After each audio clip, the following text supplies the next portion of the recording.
Dan satu perkara yang perlu saya terfikir dan saya baca juga dalam kiriman-kiriman dalam wall saya itu berhubung tentang kedudukan Pulau Pinang. Banyak orang tak tahu bahawa kalau kita lihat satu ketika dulu Hong Kong, Hong Kong adalah merupakan tanah jajahan milik negara China. Tapi apabila ada perang candu dan sebagainya, Hong Kong menjadi daerah takluk kepada British. Bagaimanapun pada 1 Julai 1997 akhirnya Hong Kong dipulangkan balik kepada China. Jadi begitu juga di Pulau Pinang, kerana kalaulah mereka boleh memulangkan kedaulatan Hong Kong itu kepada China, apakah kita tidak berhak untuk menuntut Pulau Pinang? Kerana sekarang ni banyak isunya sedang panas ni berhubung dengan Pulau Pinang, sebab semua mengetahui bahawa Pulau Pinang itu asalnya adalah tanah milik Sultan Kedah yang dipajak kepada ataupun dipinjamkan kepada Sir Francis Drake. Kejadian ini pada tahun 1786 itu oleh Sultan Abdullah Mukarram Shah. Ketika itu baginda memerintah Kedah dan menyerahkan Pulau Pinang kepada wakil dari syarikat India Timur East India Company, Francis Drake. Dan ada perjanjian, tapi bagaimanapun berjanji dengan kafir ni memanglah dikhianati. Jadi kerana itu pakar-pakar sejarah, pejuang-pejuang bangsa kena mencari upaya bagaimana supaya kita dapat memikirkan, kerana sudah tiba masanya Pulau Pinang ini dipulangkan semula pada negeri Kedah.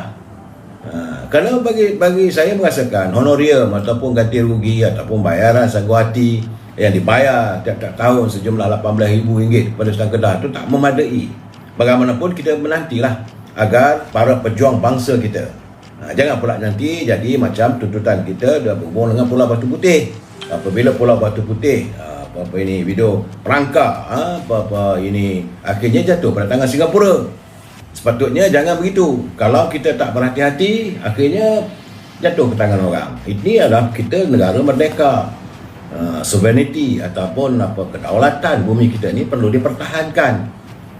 Saya mengharapkan pejuang-pejuang kita yang sepatutnya kita bukan berjuang dengan berperang, kita secara undang-undang. Kita ada banyak barisan peguam-peguam yang hebat, saudara. Kalaulah tidak bertukar Perdana Menteri daripada Tan Sri Muhyiddin kepada Yang Berhormat Datuk Ismail Sabri, kita pun tak tahu bagaimana kos untuk hari ini. Masih lagi berlegar cerita tu di Parlimen pun berlegar lagi tentang berhubung dengan kos pengubah suaian rumah kediaman, rumah resmi Perdana Menteri. Malahan Yang Berhormat Datuk Dr. Latif, dia kata bukan 30 juta.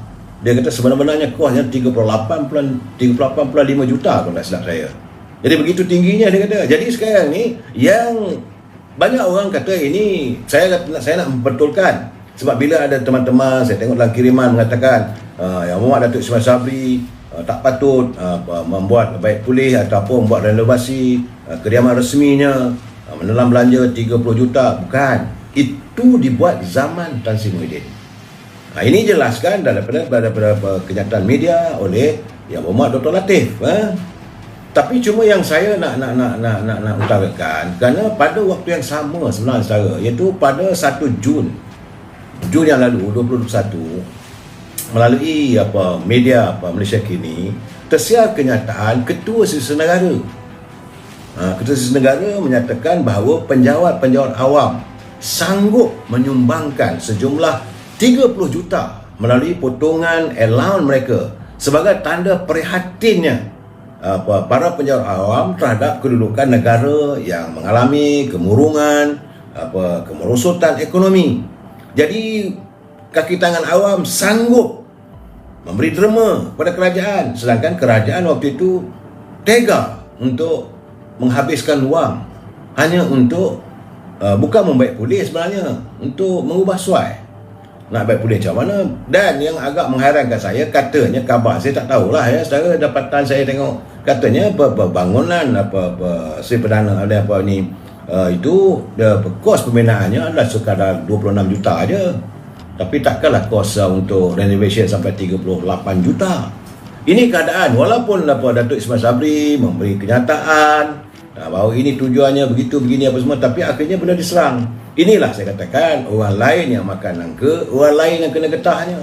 So betul lah sekarang ni ya Amat Berhormat Datuk Ismail Sabri, kalau rumah tu siap, kalau Sri Perdana tu siap, maka dia akan masuk ke rumah itu. Tetapi segala kebejatan ini terlekat pada diri beliau, dan saya khawatir benda ini kalau dijadikan sebagai isu politik yang berterusan, saya nampak ia akan berterusan, maka ia akan terbalik adalah UMNO. Sebab orang semua menuduh UMNO sekarang ni, sedangkan itu tidak berlaku, tidak dilakukan oleh pimpinan UMNO. Ia dilakukan oleh pimpinan PPBM, Parti Pribumi Bersatu, presidennya Tan Sri Muhyiddin. Dan saya kena jelas ya, saya nak bagi tahu, jangan kata ini UMNO. Saya tengok malam tadi, siang tadi, banyak orang pedal, ini kerja UMNO lah, ini kerja UMNO lah. Bukan. Cuma ia berlaku zaman sebelum kehadiran Datuk Ismail Sabri. Nasib baiklah kalau beliau tidak mengambil alih ataupun tidak berlaku peralihan kuasa, kita pun tak tahu. Ya saudara, itu betul-betul wow punya cerita ni sebenarnya. Memang hari ni, semalam memang wow punya cerita. Ia bukan dilontarkan oleh siapa, melainkan persoalan ini dibangkitkan oleh saudara Datuk Mahfuz Omar daripada Parti Amanah. Tentu, sebab sekarang ni saudara, dalam dunia tanpa sepadan, berita semua di hujung jari. Sebab itu pemimpin harus berhati-hati. Kemudian kata saudara Nur Aziah Azizan, dia kata dia worried lah sebab dia marah. Dia kata mereka berada di anjing kuasa dan gila kuasa, para menteri. Dia kata contoh terkini, dia kata Timbalan Menteri PAS. Itu dia marah betul. Dia kata Timbalan Menteri, dia kata walaupun Timbalan Menteri kata bukan dia, itu pemandu dia, melanggar peraturan jalan raya tanpa segan dan silu. Jadi apa motifnya? Dia kata nak cepat nak ambil bos dan sebagainya. Tapi itu bukan alasannya.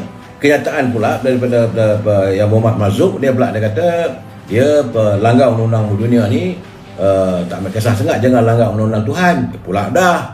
Jadi kamu membuat dalil-dalil yang bukan-bukan, saudara. Jadi apa lagi lah ya, rakyat kata Puan Nur Aziah Azan, dia kata rakyat yang mahu diperbodohkan oleh pemimpin politik. Sebab dia pun dah mula bosan dengan percaturan politik. Kemudian apa ni? Saudara Jamal Hashim, Sri Perdana siap dibina 1997, kos 24 juta. Dia kata kos 24 juta, ubah suai pula ni 30 juta.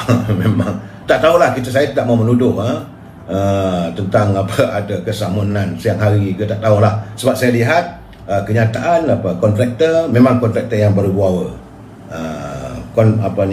Kontraktor yang membuat ubah suai tersebut memang kontraktor yang berwibawa. Tapi tak boleh lah, saya tak tahulah apa itu. Tapi soalnya harga itu nilai dan kesesuaian waktu benda itu dilakukan di saat rakyat susah.